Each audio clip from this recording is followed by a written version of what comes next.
لله نحمده ونستعينه ونستغفره ونعوذ بالله من شرور أنفسنا ومن سيئات أعمالنا. من يهده الله فلا مضل له ومن يضلل فلا هادي له، وأشهد أن لا إله إلا الله وحده لا شريك له، وأشهد أن محمدا عبده ورسوله. Indeed, all praise is due to Allah, and as such we should praise Him and seek His help and seek refuge in Him from the evil which is within ourselves and the evil which results from our deeds. For whomsoever Allah has guided, none can misguide, and whomsoever Allah has allowed to go astray, none can guide. And I bear witness that there is no God worthy of worship but Allah, and that Muhammad sallallahu alayhi wasallam is the last messenger of Allah. We have basically finished the introduction to Islamic law, the foundation principles or pillars of Islamic law, the Quran, the Sunnah, Ijma' and Qiyas. Now we're going to look at what are referred to as the ahkam, or the rulings, the 5 basic rulings which govern all things in Islam. We hear of the terms wajib, fard, sunnah, makruh, haram, etc. These terms we hear applied to different practices, etc. What we'll be looking at now is what these terms actually mean, where they came about, to understand the principles behind them so we can apply them, because they are not terms which are arbitrarily placed on things, meaning the scholars of Islamic law didn't keep a little box of labels, makruh, haram, halal, and whenever they had to rule on something, they would stick their hand in the box and pull out a label and put it down. So no, there are principles. There are governing principles which we have to establish as having been followed to accept rulings that are placed on things. So simply because a scholar says it's makruh, we ask, why is it makruh? It's not makruh because he said it was makruh. It will be makruh because certain principles have been followed which identify it as makruh. So what we're going to do is to look at those principles. Now, the Quran and Sunnah. From it, we have 2 basic categories: the halal and the haram. What is permitted and what is not permitted. What is classified as halal has been further subdivided into 4 subcategories: the wajib, mustahab, mubah and makruh. Now, what we will look at is the first of those categories, that which is wajib. The other term used for wajib is fard.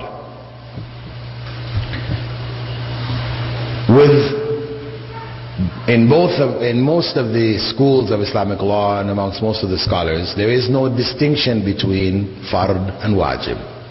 Fard means obligatory, wajib means obligatory. The Hanafi school made a distinction. They ruled that what was made obligatory in the Quran we will call fard. What was made obligatory in the Sunnah we will call wajib. But they're both obligatory.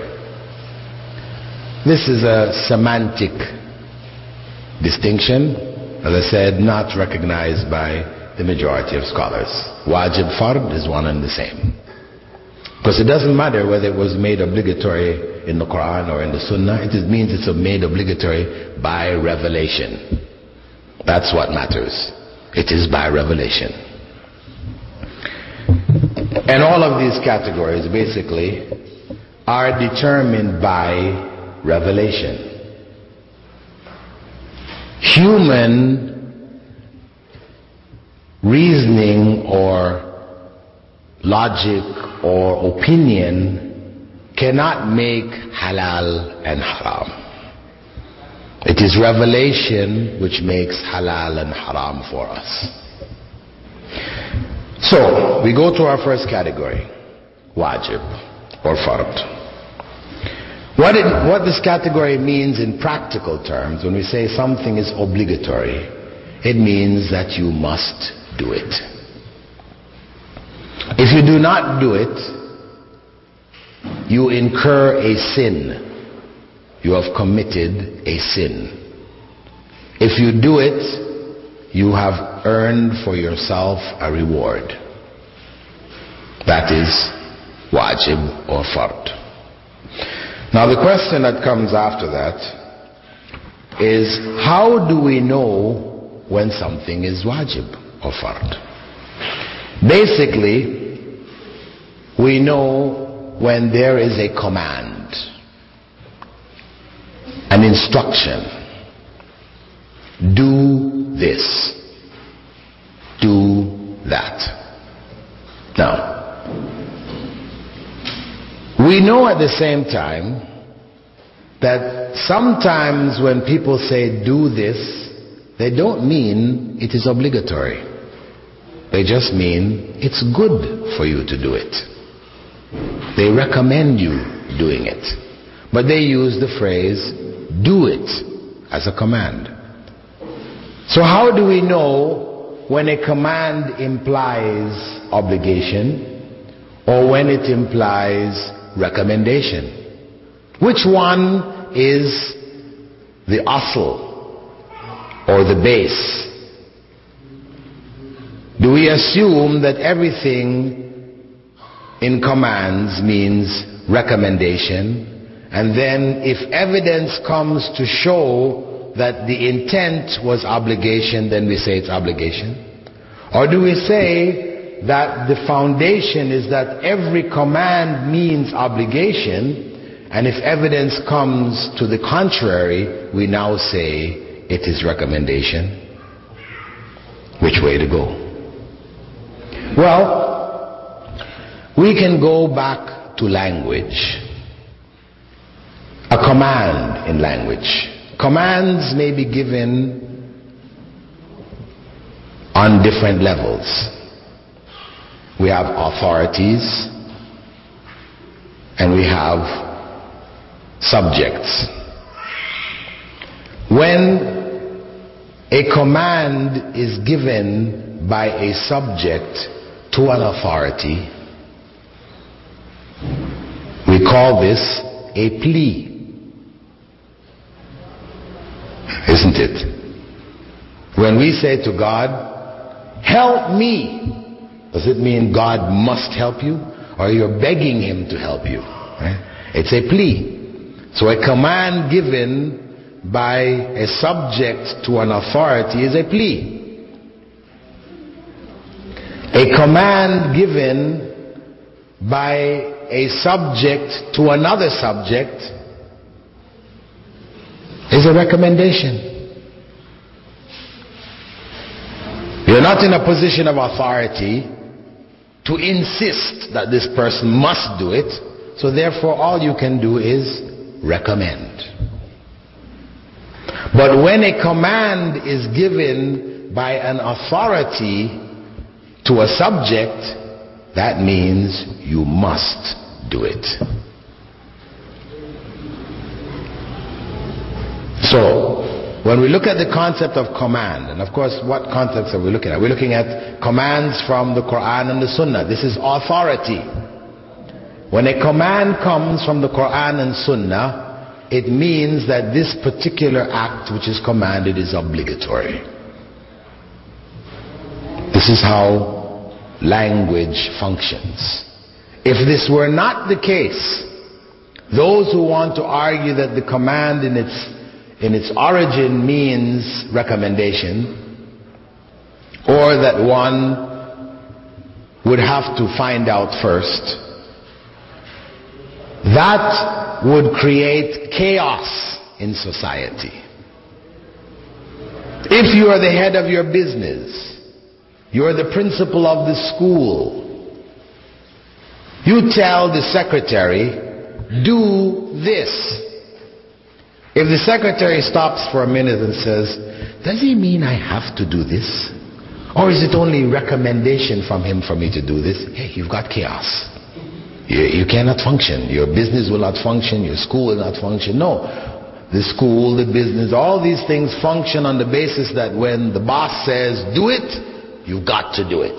Obligation. Unless he adds tomorrow or day after tomorrow. He adds a circumstance which lets you know that he doesn't intend you must do it right now. So, that is the basic principle. We know that something is wajib or fard when there is a command in the Quran or in the Sunnah for us to do something. That thing is wajib, fard. Unless a further command or circumstance or something comes along to indicate to us that the intent here was not obligation. So we assume that every instruction from the Quran and the Sunnah means wajib. When the Prophet ﷺ said to us, pray as you saw me pray, sallu kama ra'aytumuni usalli, he meant you must pray as you saw me pray. He stressed this so much that on one occasion in the masjid, he stepped up on top of the minbar when he was praying sunnah, voluntary prayers. He started his prayer on top of the minbar.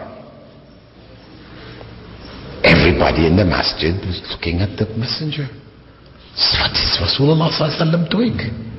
Because they could see he's got to make sujood, and he can't make sujood up there on the minbar.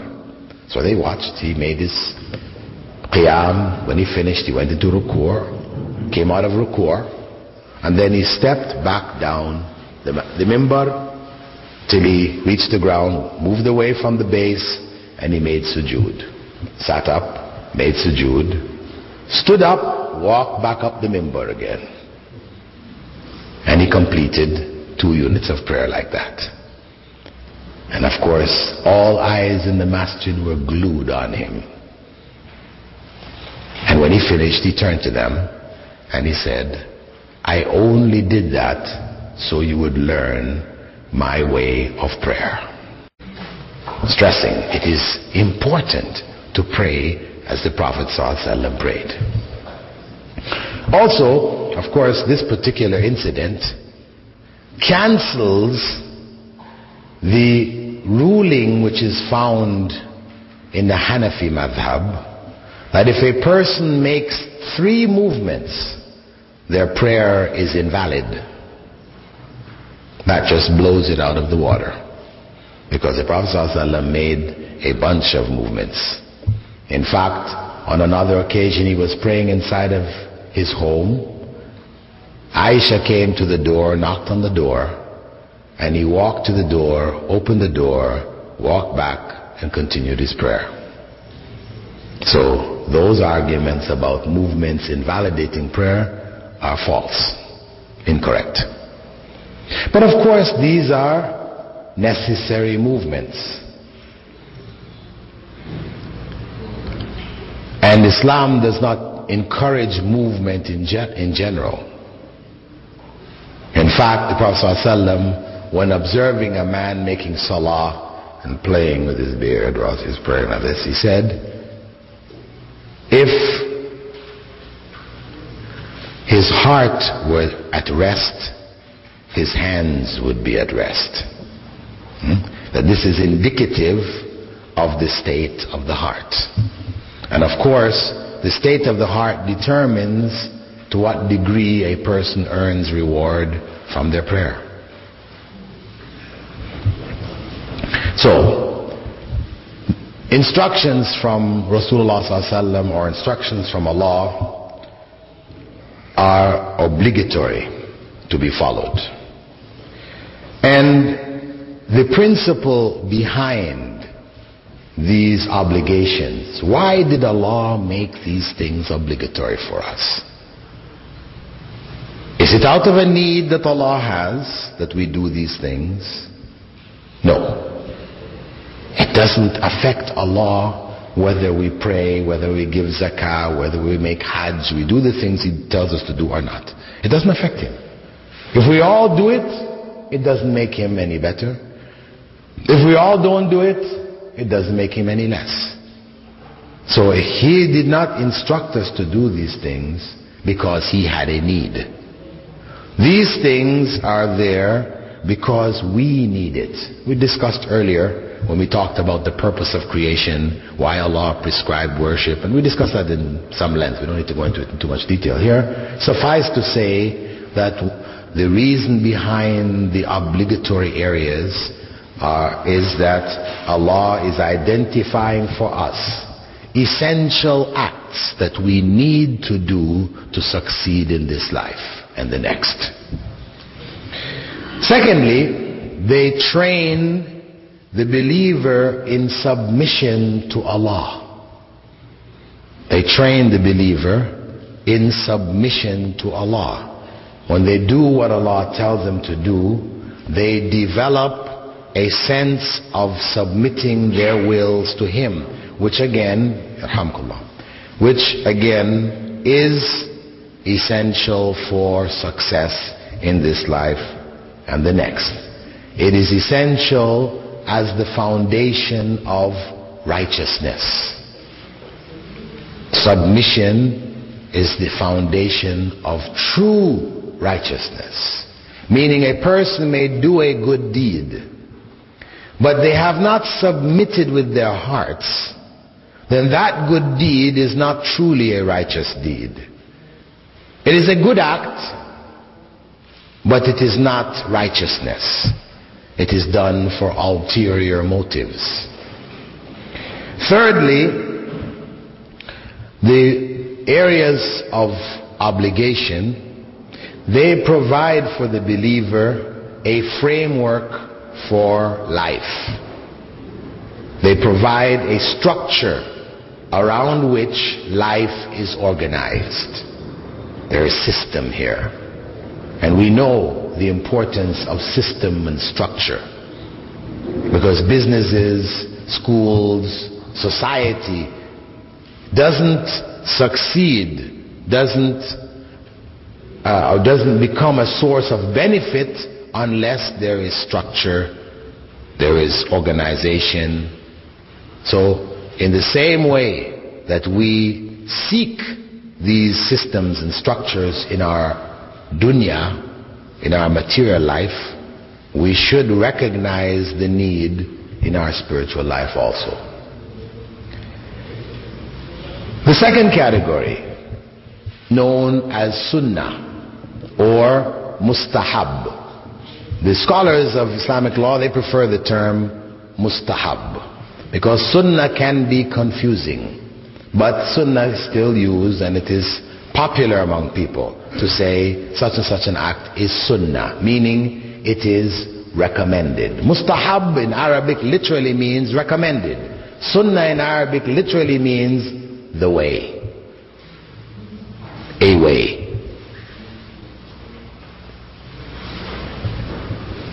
In this context, when we speak about what is recommended, meaning that Allah or His Messenger has recommended that we do these things, it means if we do this act, there is reward.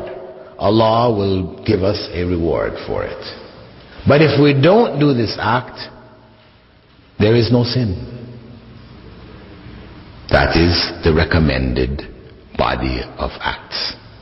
Now, this is important to know because you have in some systems, some of the schools of Islamic law, when they teach, for example, Salah, they will teach Salah as being not only the Fard but also the Sunnah. It means that you have to do all of this.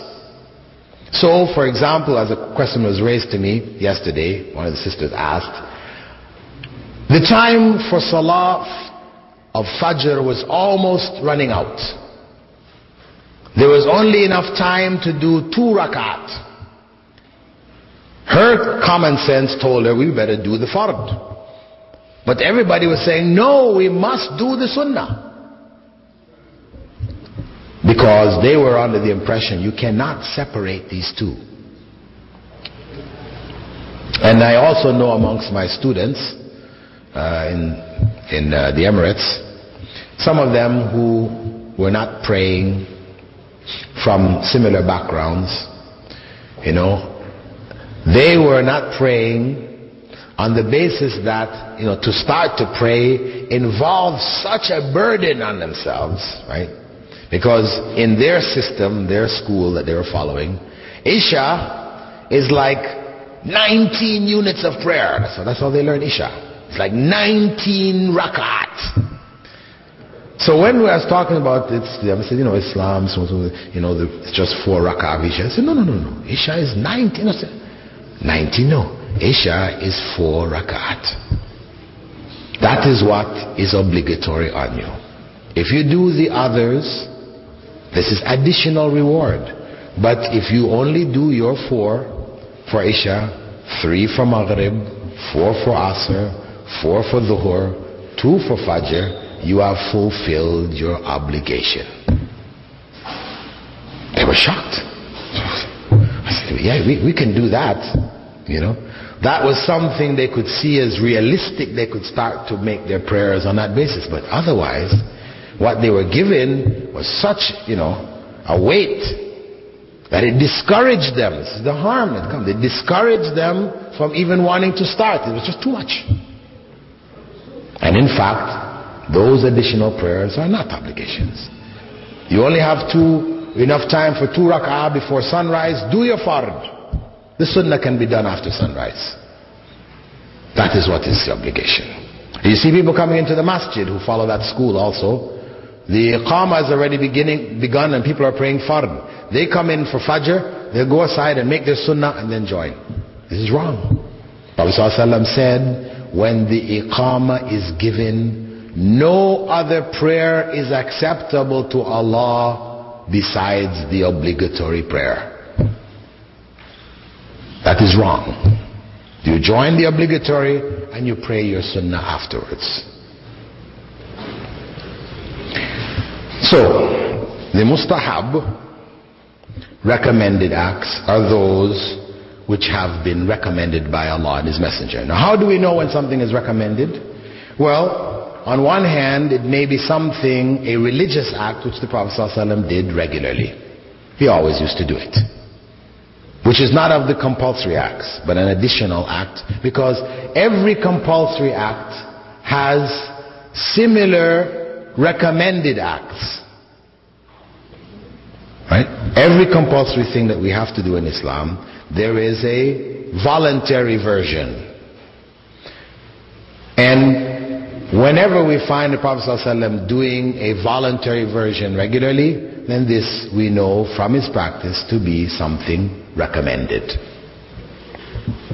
Secondly, if Allah or the Prophet Muhammad ﷺ said that such and such a thing is recommended, he has made the clear statement, that is clear evidence, it is recommended.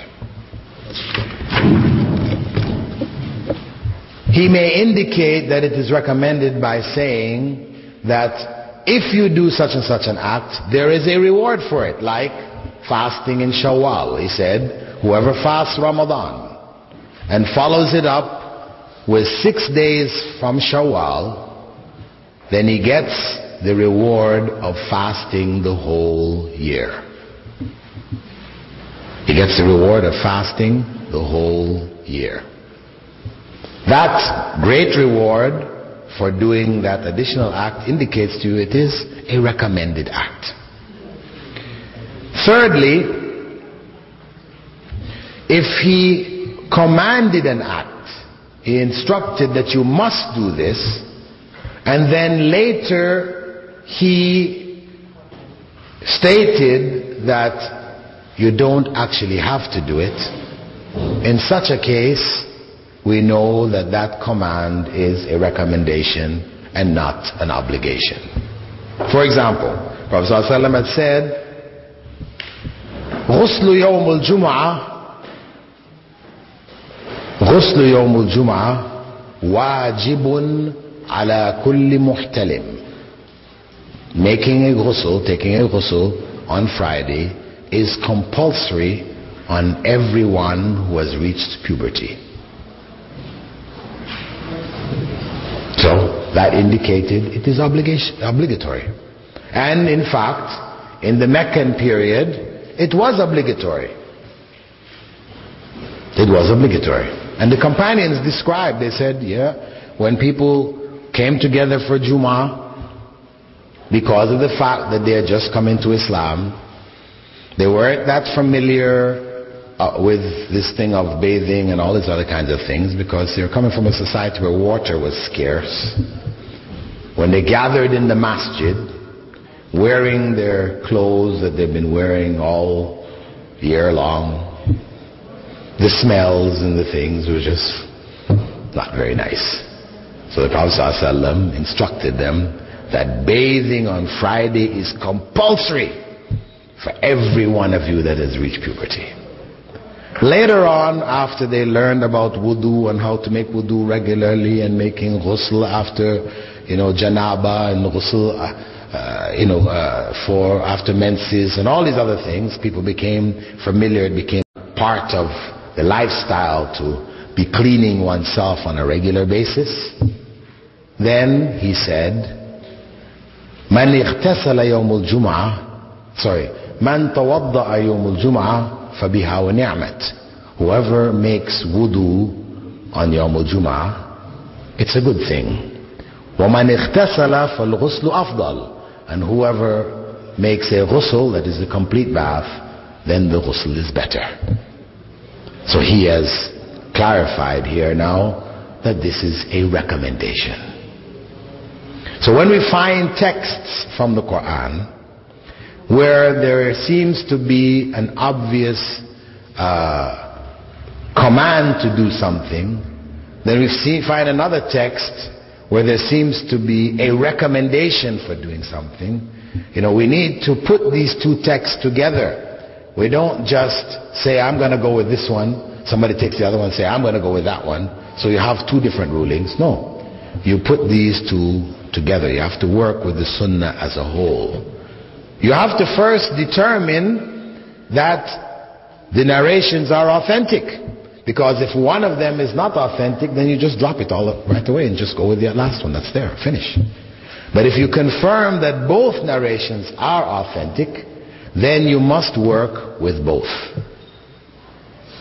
by putting them together and using one to interpret the other, as we have in this case. We also know that something is recommended if Allah or His Messenger prohibits something and then commands that you do it. He prohibits something, then He commands that you do it. That is, a command which follows a prohibition indicates recommendation. That's the principle. This is a linguistic principle applied to law. A command following a prohibition indicates recommendation. So, for example, Prophet ﷺ had said, I used to prohibit you from visiting graves, so now visit them. كنت نهيتكم عن زيارة القبور فزوروها. So go and visit them. It is better to remind you of the next life. Now this command to visit the graves is not an obligation. Everybody must go to the graves. How often? Every day? Every Friday? Every what? No. It's just a recommendation. In Mecca, they were prohibited right across the board from visiting graves. Then permission was given because they were coming out of idolatry, and much of idolatry is connected to the dead. So the initial instruction was stay away altogether. Then later they were permitted. And just as a side point concerning visiting the graves, of course this hadith, when the Prophet ﷺ said this, it applies to both males and females. It applies to both males and females. These kinds of instructions are taken to apply to males and females, though the Arabic says kuntu nahaytukum, I used to prohibit you men, right? That's how it comes in Arabic, you all, you men. But it is known in Arabic that the use of masculine plural, or even the use of masculine singular, where the Prophet ﷺ is speaking, it refers to both males and females unless stated otherwise. That is the general rule. Even in Arabic, when we say, if we greet a woman, we say to her, Salam alaykum, peace be on you all men. That's what you're actually saying. If you wanted to say it to females literally, linguistically, you should say Salam alaykunna. That is literal. Salam alaykunna. But we say Salam alaykum. And that includes both males and females. So that instruction of the Prophet ﷺ addresses both males and females. But there is a qualifying instruction from the Prophet ﷺ in which he said that Allah curses women who regularly visit the graves. And the term he used was Zawaratil Qubur. Zawar is a person who frequently visits Zawar. There's another narration which said Za'irat al-Qubur, and it just means those who visit without frequency being indicated. But that narration is not authentic. See, scholars took that narration, which meant any visit, and then prohibited women from visiting altogether. But the authentic narration is those who visit frequently.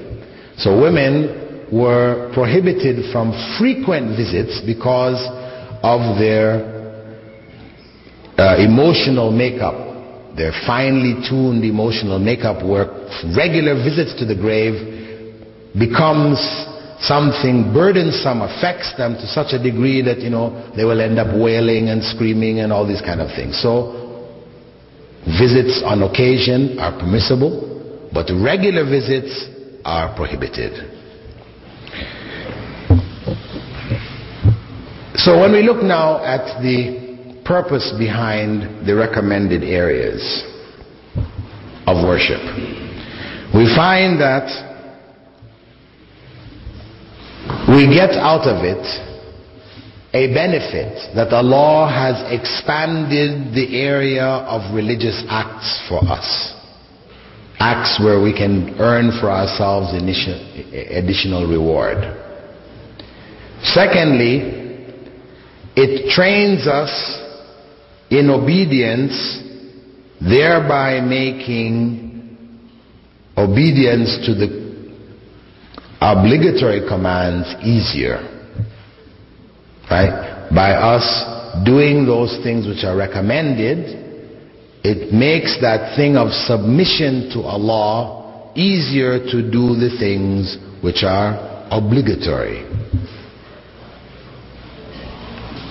Thirdly, it provides a shield for the obligatory acts. Meaning that if we're doing the obligatory and doing the recommended, the recommended acts as like a shield to protect the obligatory. So that when we are in a state of spiritual weakness, because our iman increases and decreases, when shaitan comes to us in our times of weakness, if we fall at that point and we give up some of our worship, what we give up at that point is our voluntary worship, and our obligatory is still intact. Whereas if a person is only doing the obligatory, when we're on the downside, shaitan comes and hits us and we give up, we're giving up the obligatory and we're falling into major sin. So it becomes a kind of shield to protect the obligatory acts. And fourthly, that area of voluntary acts of worship, they are counted by Allah as additional reward for ourselves, which is used to make up for deficiencies in the obligatory. Meaning when we do obligatory acts, we will not do them perfectly, because we are not perfect. We will have weaknesses in them. So the voluntary acts now make up for the weaknesses in the obligatory. Prophet ﷺ forbade us from repeating an obligatory prayer. This is to protect us. Some people say, why not? If I made my fard prayer and I felt I didn't do a good fard, why can't I do another one? It would appear that we are being denied an opportunity to do it the best way. Why not? Why did the Prophet ﷺ say, no, you did your fajr, that's it, you cannot do it again? To protect us from what?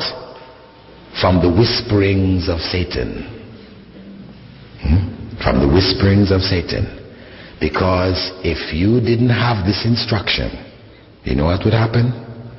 When you do one and it wasn't right, and you say, okay, let me do it again, and it still isn't right, whisperings are coming to you, and you are doing it again and again and again, you will never find yourself doing it. So you will end up just constantly doing this. And you see this happening to people with wudu, for example. Waswasa, the whispering, satanic whispering comes on the person when they're making wudu. Oh, did I wash this completely? Did this with blocks? You see them doing wudu over and over and over and over. Some people do so much wudu they can't even find time to do the fard. It becomes a big fitna for them. So to protect us from these kinds of things, you find that the Prophet ﷺ gave us certain instructions to stop this from Satan messing up our worship. Similarly in prayer, right? Prophet ﷺ said, if you get this sensation, gurgling in your stomach, whatever, and you got the sensation, maybe you passed wind, when you're in ruku' especially. What do? He said, well, if you don't smell anything, you didn't hear anything, assume that you haven't broken your wudu and carry on. If you didn't smell anything or hear anything, assume you didn't break it, carry on. Because there is among the evil jinn one belonging to the class he called Khinzib, who comes to you when you're in your prayer, when you bend over, and blows on your behind to give you a feeling like you just passed wind, to just mess up your prayer for you. So ignore it and carry on. Now, some people have mistakenly thought that this means, you take this in a general sense. They ask me, say, what if when you're sitting for tashahhud, you're about to finish your prayer, and you pass wind? You pass wind. You know you pass wind, but you didn't smell anything, and you didn't hear it, didn't make a sound. Can you just finish off your prayer? No. If you know you have passed wind, that's it. Even if you're saying salah up, That's it. You have to go and do your prayer all over again. As long as it happens before you complete your taslims, the prayer is invalidated. You have to leave, go back and make wudu, and do it over again. This is the point. Right? So don't misunderstand, this. And there is a weak hadith actually too that states that if you break your wind in that last sitting, that you can finish your prayer, but it's not authentic. Right? You break the line. Yes, you break the line. I know some people say, what's you in the front line of the prayer? You've passed wind. For you to be walking all the way through everybody, what you going to do? Leave. You can't sit there. Some people, out of embarrassment, people keep praying, afterwards when you come back. No, that's not acceptable either. You have to get out of there right there, because otherwise what you're doing is sacrilege. You are praying without wudu, and the Prophet ﷺ said, La salata liman la wudu ala. The salah of one without wudu is unacceptable. So for you to be standing there praying when you don't have wudu, no. Prophet ﷺ said, if you're embarrassed, then put your hand over your nose as if, you had something like your nose bleed or whatever, and you leave the prayer, so people see you, they don't know what actually happened. You can cover yourself that way. He gave you that. But don't stay in the line and continue the prayer. Get out. Even if you're the imam. This is the point. Even if you're the imam, you got to get up and leave. And if the imam gets up and leaves, then somebody from the front line steps forward and completes the prayer. That's what happens. What does that have to do with the imam in sajda? When he's in sajda, he gets up and he leaves. Some imams, they may leave and they may tap the person behind them to let them know, so they got an idea. Or if you just find yourself in sujood and it seems to be long, you are allowed to look up and see what's going on. And if you don't see any imam there, then you get up, you go and you lead the prayer. You get up there and say Allahu Akbar and sit up and finish the prayer. Okay, the third category, which is known as mubah. This is the area where there is no instruction. There is no prohibition, there is no command, no recommendation, no dislike. It's just a neutral area. Areas of foods which you may prefer one over another or the other over the other. This area here is a neutral area where one doesn't put an intention. We're assuming there is no intention there, because even in this neutral area, if one makes the intention to please Allah in doing this thing, then there is reward. But as a basic area, if we remove the issue of intention out of it, then in doing that act there is no reward. In not doing it, there is no punishment. It's neutral. Example is given in terms of the practice of the Prophet Muhammad ﷺ in the case of the desert lizard, the dab, where it was served to him and he chose not to eat it, but his companions ate it. Khalid ibn Walid was there with the Prophet ﷺ. When he saw the Prophet ﷺ not eat it, he asked him, is this thing forbidden? The Prophet ﷺ said, no, I just don't like it. So he took the Prophet's portion ﷺ and ate it. Okay? Now, the purpose behind this category, we can say generally, it is to increase the area of halal acts, just widening the scope. Further confirmation that what is prohibited is few.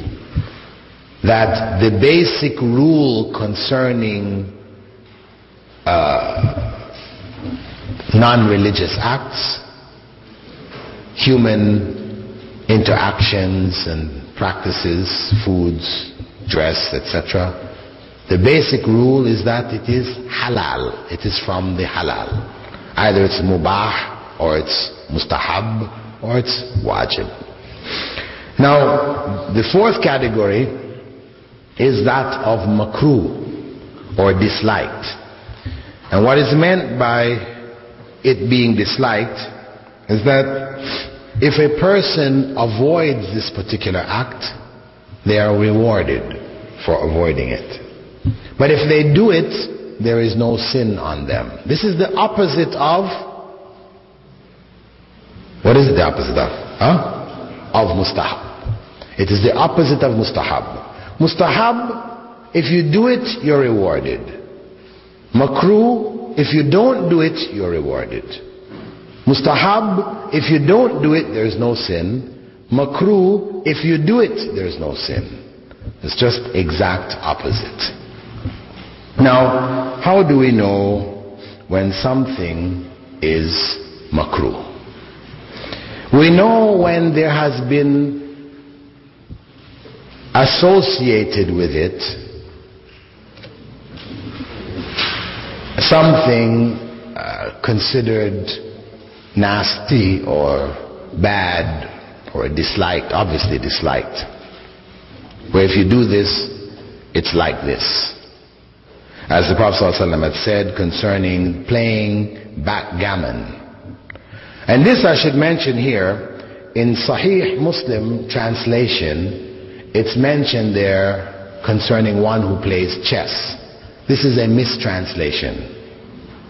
This is a mistranslation. The word mentioned in Sahih Muslim in the Arabic is backgammon. Nard. This is backgammon, a game which is popular in the Middle East, where it has, usually it opens up, it's folded up, it opens up a board. It has these diamonds, long diamonds, black on one side, red on the other side. They have a little, look like checker piece that they flip around and they roll a dice and so on and so. Now this game, Prophet ﷺ said, one who plays this game of backgammon is like one who dyes his hand in pig's blood. Now dyeing your hand in pig's blood, this is something despicable. So playing backgammon is something despicable, disliked. Why? Because the game of backgammon is traditionally a gambling game. People who play it, they usually play it for money. So if you play it for money, that's haram, that's gambling, clearly haram. But if you play it not for money, just as a game, then it is considered makruh. So the principle that we can extract out of that and apply it now to the games that we have in our society, the board games and the card games and these kind of things, is that those games which are traditionally gambling games, blackjack, poker, the roulette wheel, these kind of instruments and games and things which people traditionally gamble with, for you to play them for fun is makruh, disliked. Better you didn't. Whereas the other games which are not traditionally gambled with, though some people may gamble, concentration, bridge, many other games, people may play them for money. Pool, poker, not poker, but the other games, whatever the names are. The point is that if people don't traditionally gamble with them, then it's okay to play them. They become mubah, permissible. Once you gamble with them, they're haram. Of course, the games that are recommended Islamically should be Islamic games. These are the ones which you will say mustahab. Games which are designed wherein people are gaining some kind of Islamic knowledge out of it. They've developed certain board games now which are Islamic board games. They have some similarity with the format of some of the regular games, but instead they will have something teaching you something from Quran or from the Sunnah or something like that. We would say that would be a recommended game. Better to do that than to do these. And in terms of games of sport, of course, Prophet ﷺ has already specified for us which are the recommended games. He mentioned swimming, horseback riding, archery. These are among the recommended ones. He used to wrestle also. So wrestling as a sport, judo, these kind of things are also recommended. Also, if Allah or His Messenger has forbidden something and later He did it Himself, He forbade something, don't do this. Right? As He said, don't urinate or defecate facing or turning your back towards the Kaaba. He said that, don't do it. Right? Now that instruction by itself could pose a problem. Now when you go back home and you look in your bathroom and you look and see, well, which way is that toilet facing? And sure enough, you're right on the Kaaba, right? What to do now? You have to be climbing sideways and trying. Problems here for us, right? It becomes problematic. So that would have remained a problem, except that one of the companions reported, he was a young companion, I think it was Ibn Abbas, something like this. He had climbed up on the roof of his aunt's house, and he was just looking down, and he saw Prophet Muhammad ﷺ between the houses, using the bathroom, facing the Kaaba. And then he reported it.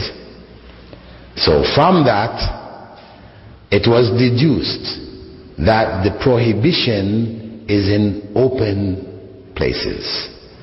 Right? Not when you're between walls, where there's something between you, nearby, between you and the Kaaba.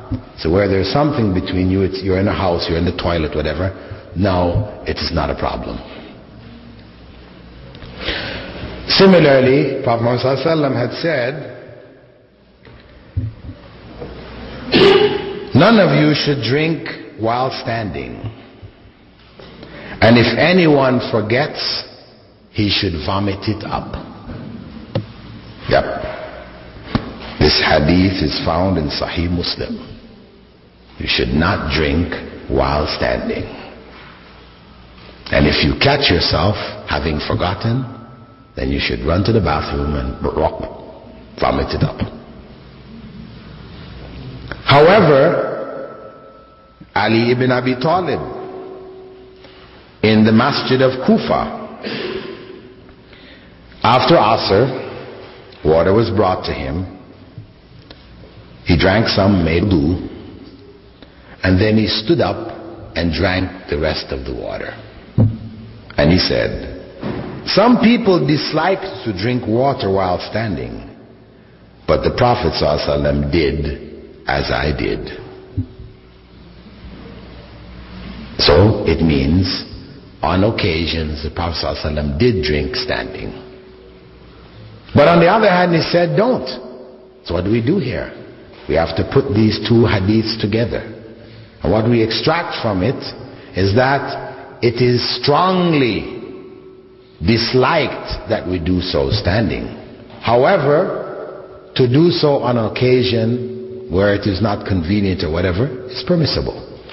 We shouldn't make it our habit that we eat and drink standing. In fact, remember we talked about the scholars of hadith and the criterion they had for accepting hadith. One of their criterions was, if they saw somebody eating and drinking standing, they would not narrate hadiths from them.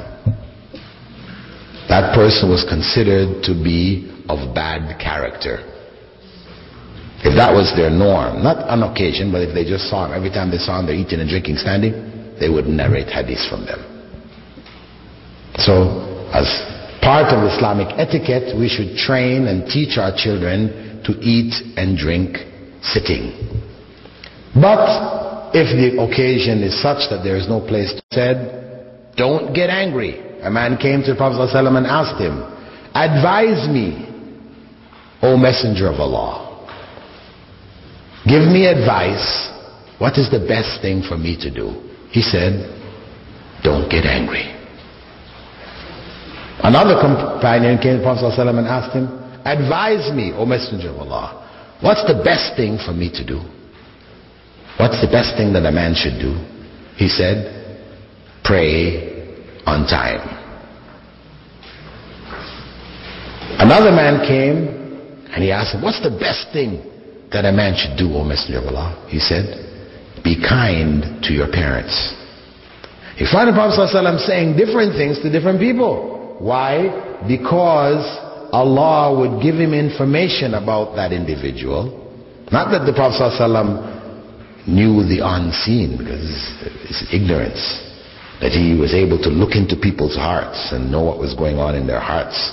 And then he would tell them what was good for them. No. Allah would reveal to him through Angel Jibreel that such and such a person doesn't treat his parents well.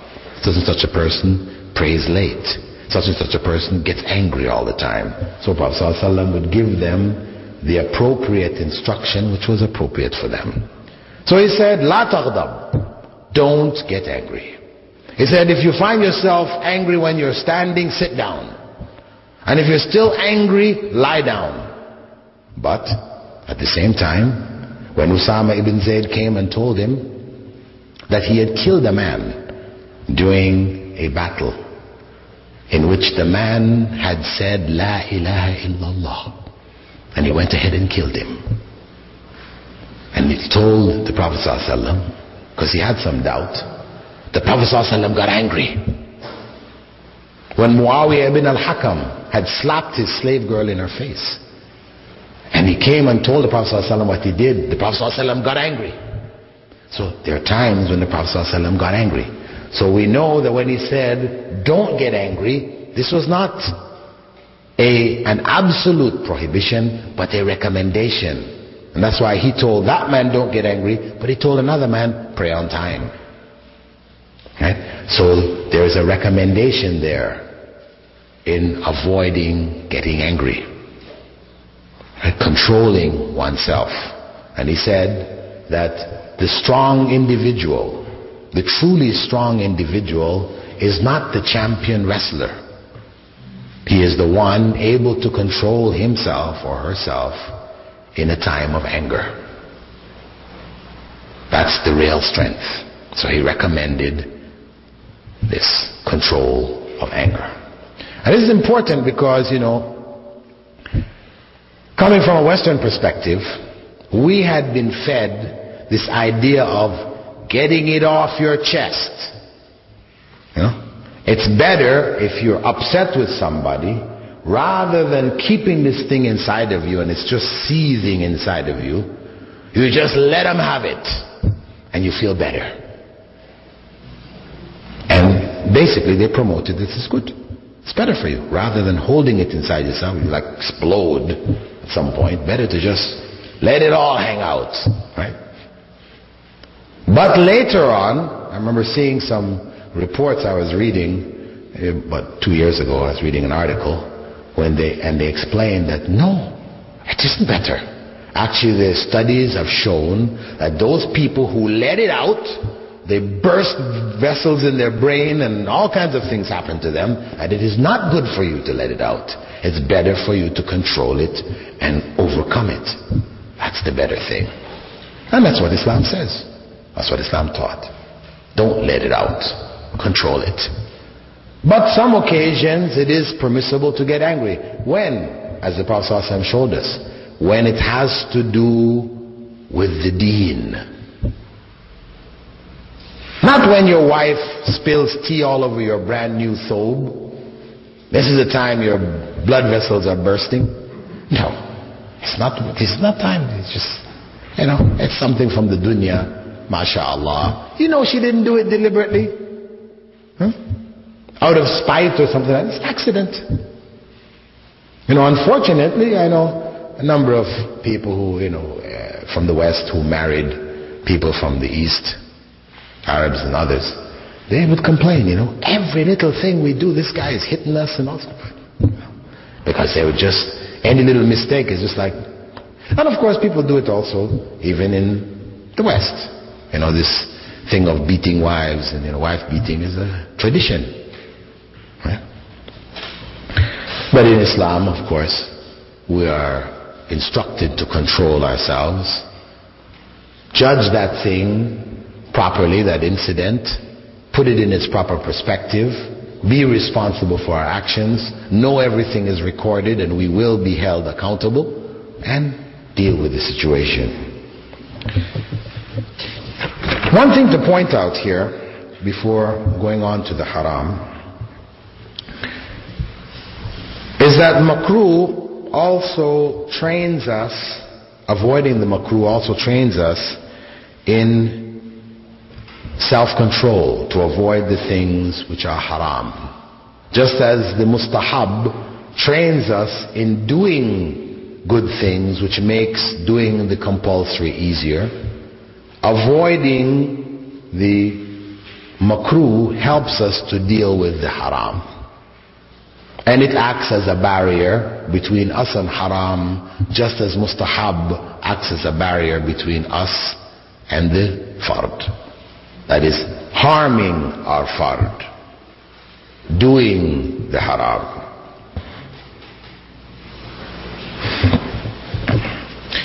Now, as a sign to us regarding the makruh, we have an incident from the Prophet ﷺ's life in which he said, on one occasion when he saw an individual lying on the ground by the name of Ya'ish ibn Tikhfa. He saw him lying on the ground on his stomach, so he came and he nudged him with his foot. When he woke up and he looked at the Prophet ﷺ, he told him, "This is the method of lying which God hates. God hates that you lie on your stomach, sleeping on your stomach." Okay? Sleeping on the stomach was disliked. Now, of course, people commonly, they like to sleep on the stomach. And I know this is one of the etiquettes of sleeping in Islam. And I remember on one occasion when I was in Panama, teaching a course there in etiquettes, Islamic etiquettes, and I spoke on this. Afterwards, people asked me, why? Why is it disliked to sleep on your stomach? And I really didn't have an answer. I mean, I'd been told some things when I was on Jamaat Tabligh, because I did ask the question myself, but the answer they gave me wasn't satisfactory. They said, if you're on Jamaat, you're by yourself, you sleep on your stomach, the likelihood of you getting a wet dream is greater. That's why. But hey, what about women? It's not the same situation. And what about if your wife was there with you? So I wasn't satisfied with that explanation. Anyway, I just told them, hey, Prophet Muhammad ﷺ said, God hates it, He dislikes it, better you don't do it. From there I was flying to Guyana to do a course in Guyana also. Whilst I was on the airplane, I was reading the Time magazine. And this Time magazine issue was dedicated to the latest developments in spinal surgery.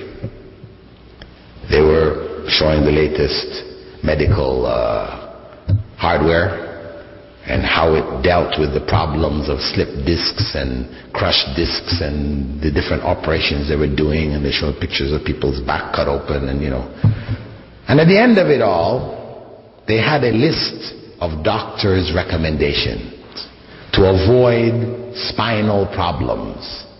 Number one on the list was, don't sleep on your stomach. That was number one. I said, MashaAllah, Allahu Akbar. Allahu Akbar. And they went on to explain. They gave a whole explanation about it. Yes, the spine, heavy, bony structure, heaviest one in your whole body. When you sleep on your stomach, everything in front of it is soft tissue, soft organs. Your intestines, your stomach, your lungs, all of this is soft. So what happens is that the spine sags downwards. And this is what contributes to the exaggerated what they call lumbar curvature of the spine. The old people, they're walking around, their backs are like this. This is from this. Yeah, they pointed it out. Furthermore, I said, mashallah, that was something. Then that was like 1981 when I came across that. And alhamdulillah, from then on I used to mention it in lectures and so on. So people could see, this is benefit there, something that you can't imagine. 1,400 years ago, Muslims, when the Prophet ﷺ said, don't do it because it's hated by Allah, they stopped doing it. Though they used to like to sleep on their stomach just as we do. And over these 1,400 years, they benefited. All the people who didn't do it were harmed in one way or another. So I said, mashallah. And that's how we should approach the things which Allah has prohibited and disliked. That it's better not to do it. Stay away from it because there's harm in it. Even if we can't see where the harm is. Anyway, in 1989, I read an article which appeared in the British newspapers that scientists, medical scientists, studying a particular illness which seemed to be affecting small children, 1-year-old, 2-year-old, 3-year-old kids, put to sleep in their cribs, they die in their sleep. They call it crib death or sudden death syndrome, SDS, different names they give it to it. But they didn't know why. What was causing this thing? So medical researchers did some statistical studies. They sent out researchers to people whose children had died, and they gathered up information about what the circumstances of the home was. What type of beds they put them in, what was the temperature of the rooms, all kinds of information. Anything they could think of that was related to the circumstance in which the child went to sleep that might possibly have a common factor, which would then be the danger factor. When they fed this stuff into computers, correlated the results, up popped what? Children being put to sleep on their stomachs. So they made a major announcement across England, front page news. Doctors warn parents, do not put your children to sleep on their stomachs. And the warning came over here too, into the United States. I mean, it was British researchers, so there it was, every newspaper across Britain carried it. That was 1989. In America, some newspapers carried it. It was a matter across the country. Anyway, the point is that 7 years later, in 1996, the researchers, after making this a standard part of, you could say, the information given to people who just had children, this kind of stuff, hospital information, advising parents, don't put your children to sleep on the stomach, and this countrywide campaign to make this known, they found that after 7 years, the rate of cot death had dropped by some 68 or something like this percent. It had dropped drastically. So, alhamdulillah. Alhamdulillah, here is further evidence that Prophet Muhammad ﷺ 1,400 years ago, when nobody had any idea of what harm there was, obviously this was, how did the Prophet ﷺ know that God hated this? Do you think he just looked at the person and said, I think God hates this? Let me tell him God hates this. No. Obviously, angel Gabriel came and told him, when he saw the man lying there, he told him that Allah hates lying on the stomach. So he passed on that revelation that came to him. Right? And that's how we have to treat the instructions from Prophet Muhammad ﷺ. There is benefit in following them. The last category, that of the haram, the forbidden things. This area, when we say something is haram, forbidden, it means that if you do it, there is a sin against you. If you don't do it, you earn a reward. It is the exact opposite of wajib. Wajib, if you do it, you get a reward. if you don't do it, you earn a sin. Right? Do it, you get a reward. Haram, do it, you get a sin. Wajib, don't do it, you get a sin. Haram, don't do it, you get a reward. So it's the exact opposite. Anyway, how do we know when something is wajib, is haram? We know, just as in the command for the wajib, you have a command which indicates prohibition. The Prophet ﷺ said, don't do. A negative imperative. Don't do. That the same way when the authority says to the subject, don't do, this means absolutely don't do. Same principle we use to identify the wajib and the fard. When an instruction is given from the higher authority to the lower must follow. In the case of wajib, follow means do. In the case of haram, follow means don't do. So as long as Allah or His Messenger has prohibited a particular act or thing, then we assume that this prohibition is an absolute prohibition. If you do it, you are committing a sin. So when the Prophet ﷺ said, don't eat with your left hand, لا تأكل بالشمال فإن الشيطان يأكل بالشمال, because Satan eats with the left. When he said don't eat with the left, that means don't eat with the left. It's haram to eat with your left hand. That's what it means. So much so that when a man before him ate with his left, and the Prophet ﷺ said, don't eat with your left, eat with your right. The man said, I can't.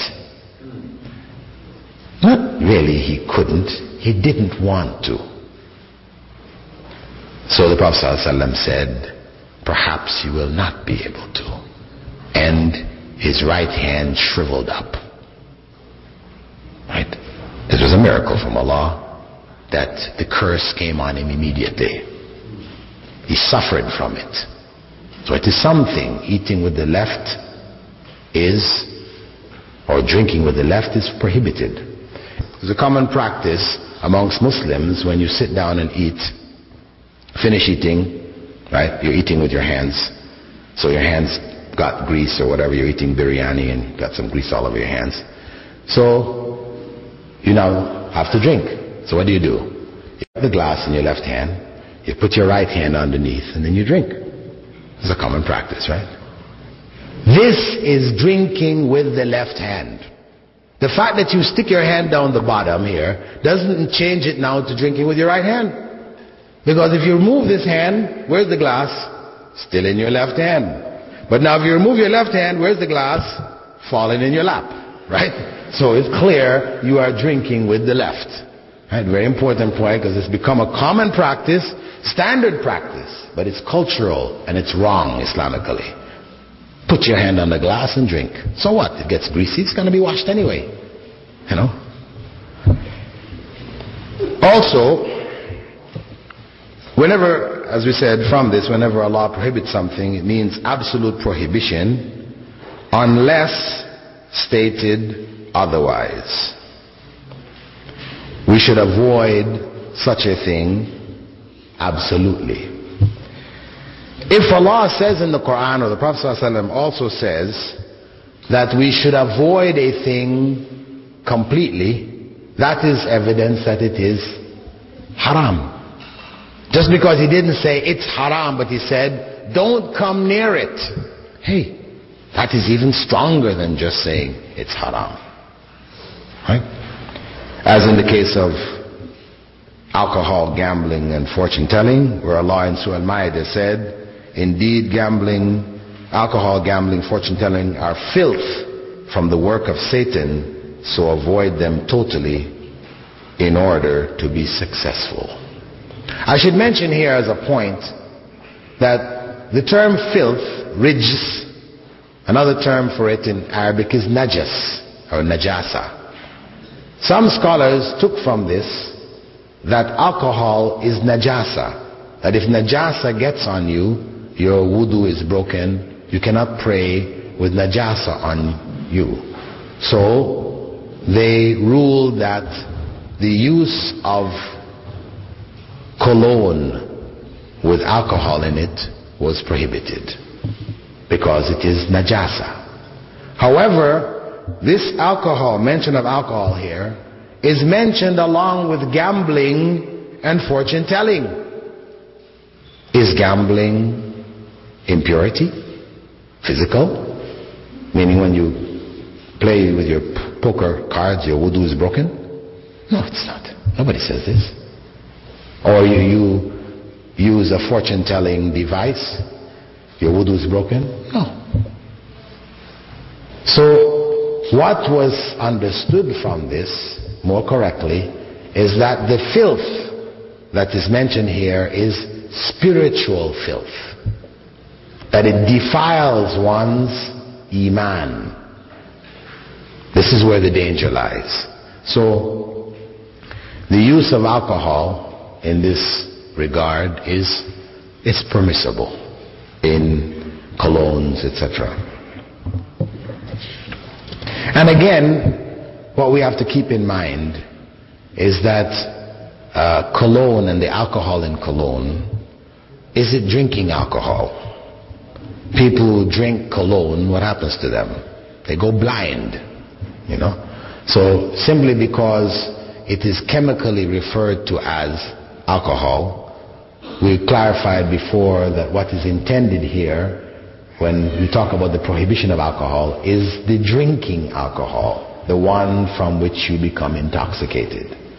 Otherwise, as we mentioned earlier, you can't even use antifreeze, because antifreeze is also alcohol.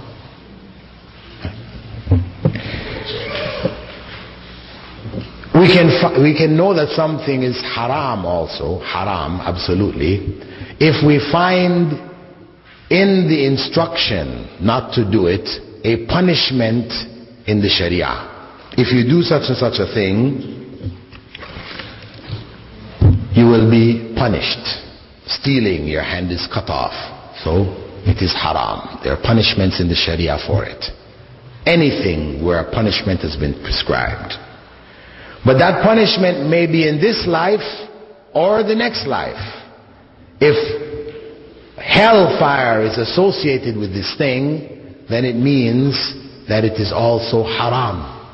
If the Prophet ﷺ said that you do this thing, you will be in the hellfire, then that thing is haram. If he said you will not enter paradise if you do it, then that thing is haram. As he said, the gossiper will not enter paradise.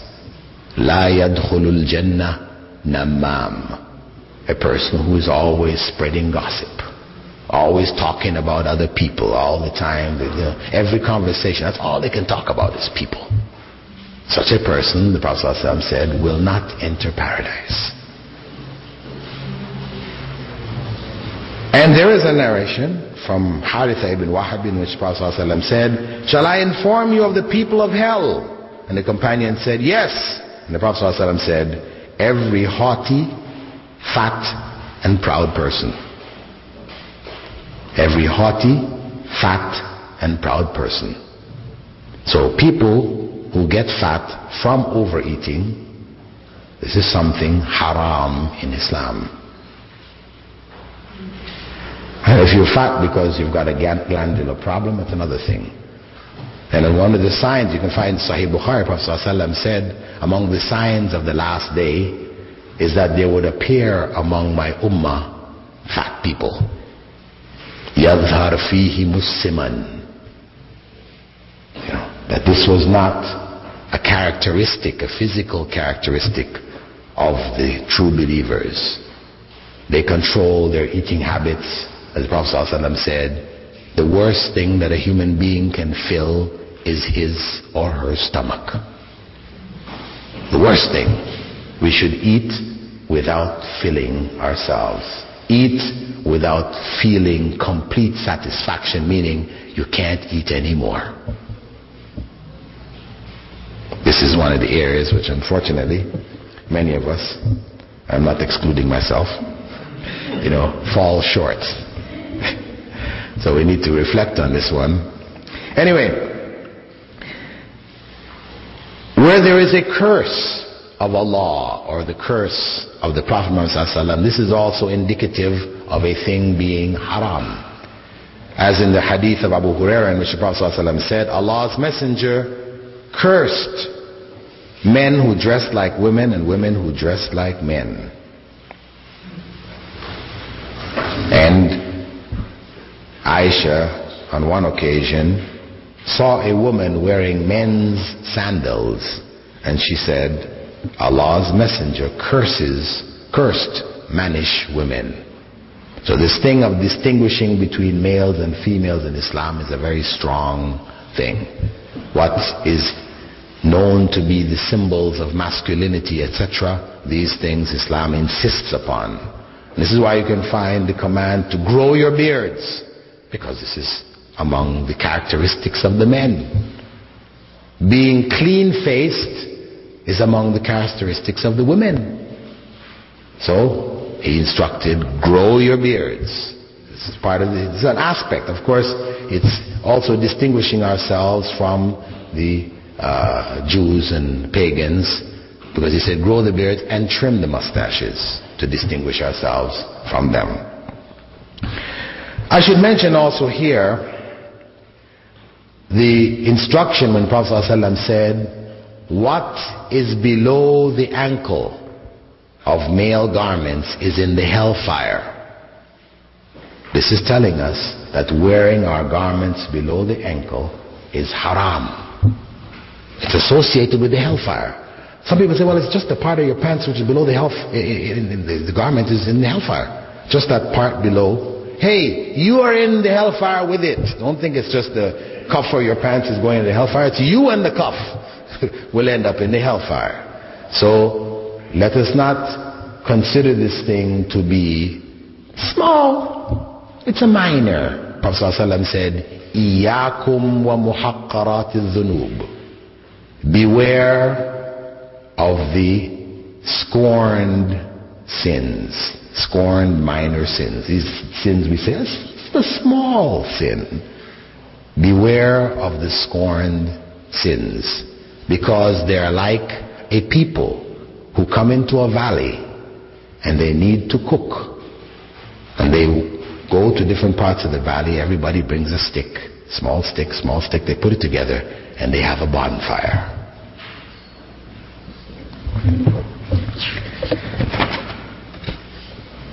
Now, the purpose of prohibition of things we spoke about earlier is that they protect us from things which are extremely harmful, which are harmful to the society as a whole. Whether we're able to understand where the harm lies or not, alcohol, the harm is obvious. The pig, the harm is not so obvious. The harm is not so obvious in the pig. But we believe there is major harm. Not just a bit of harm, but major harm in the pig. Otherwise, Allah is not going to prohibit it. He is not desirous of creating difficulties in life to keep us away from things which are beneficial. No. He prohibits the things which are harmful, where the harm is widespread. So when he prohibited the pig, it's because there's real harm in it.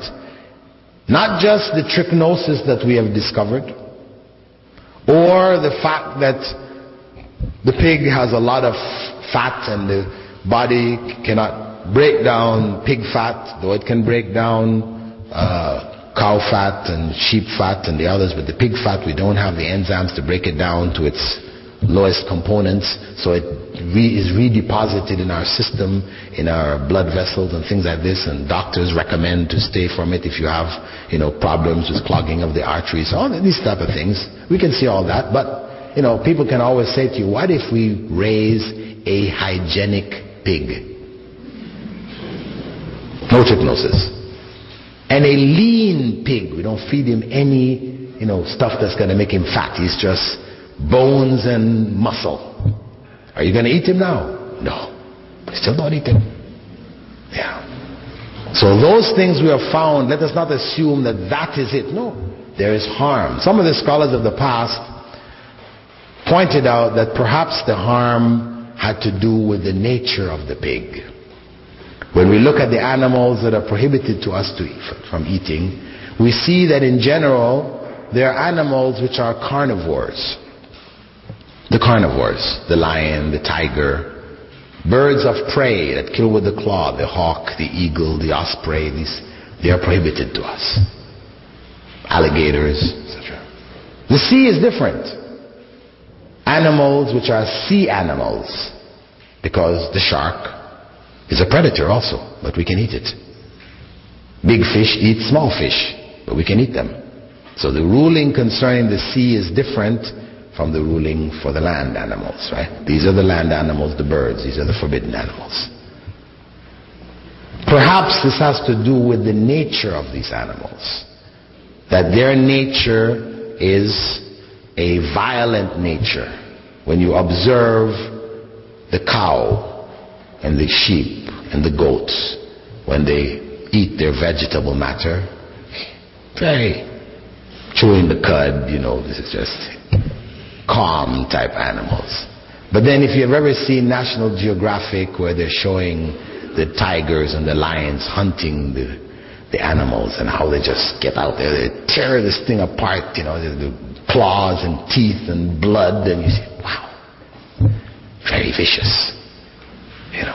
Not that they're deliberately thinking, hey, I'm going to be vicious today. That's just how they are. That's their nature, to eat in that way. And that's why you read about cases every year, every so often. These movie actors, they like to get these exotic pets. They buy a Black Panther or whatever, and you see them walking down the street with their panther or whatever. And then you read in the newspaper, he got clawed by his panther. He's playing with his panther. One day he just tears off half his arms. Why? He had raised this panther it was a little kitten. And all of a sudden the thing is, because that is its nature. No matter how much you try to domesticate, it has this nature.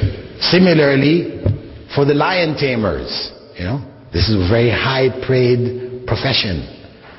Because the high point of the lion tamer show is when he gets the lion up there and he opens up his jaw and he puts his head and everybody says, whoa, look at that boy. No way you get me doing one of those, right? And they do it. But every year a lion decides to close his mouth and a lion tamer loses his head. That's why they get good pay. They get danger pay here, So this is the nature. And anybody who has observed the pig, go to a pig farm and observe the pig. Its nature is filthy. It just loves filth. You put him in a clean area, he will wallow in his own feces, and yes, that is the nature of the pig. However you try to keep him, he loves filth. So, as I say, you are what you eat. There's a famous German nutritionist, he started that statement, you are what you eat. That's the bottom line. You're eating the pig, you're building yourself up with the pig, his enzymes, his protein, his genes, your body's breaking it down and remaking itself. It is affecting you. It is affecting you. Allah knows. This could very well be the essence of it. Now some people say, hey, the pig, why did Allah make the pig then? And of course Muslims, people who are raised as Muslims, who have lived lives as practicing Muslims, who have never eaten the pig, in their mind, the pig must be nasty tasting. Well, to be honest, I was raised a non-Muslim. And my parents used to cook up pork, and it tasted good. It didn't taste bad. It tasted nice. And that's why it's popular. So it's not about it being nasty tasting. No, not at all. So the people ask, well then why did Allah forbid it? You know, if we discount this other element, right, of you being what you eat and all the other things, right? We say, hey, observe the pig. The pig is a garbage disposal unit, a living one. You got garbage, filth, whatever, the pigs go, they clean it up for you. So, that's his job, that's his role. And you don't have to eat everything Allah made. Do we eat flies? You know, people would argue, why don't we eat the fly? We don't have to eat the fly. He has a job, he does his job, he's very important. Some kids ask, why did Allah make the fly? It's so nasty. Well, the fly has an important role. If we didn't have flies that lay their eggs in animal matter, and then the maggots come out and chew it up and break it down, we would be up to our necks in, carcasses and things like that, because it won't break down without them. They play a major role in keeping our societies clean. They have a role. We don't go eating them. We don't have to eat them. We see what their job is, and common sense tells us we don't have to eat it. We don't eat it. Technically speaking, if you wanted to eat a fly, nobody could say it's haram. You realize that, right? I just clarify that in case you wanted to people who eat flies, right? I'm saying technically speaking, though I wouldn't want to eat it and I wouldn't recommend it, if you did choose to eat flies, it's halal. But we don't eat it. Okay?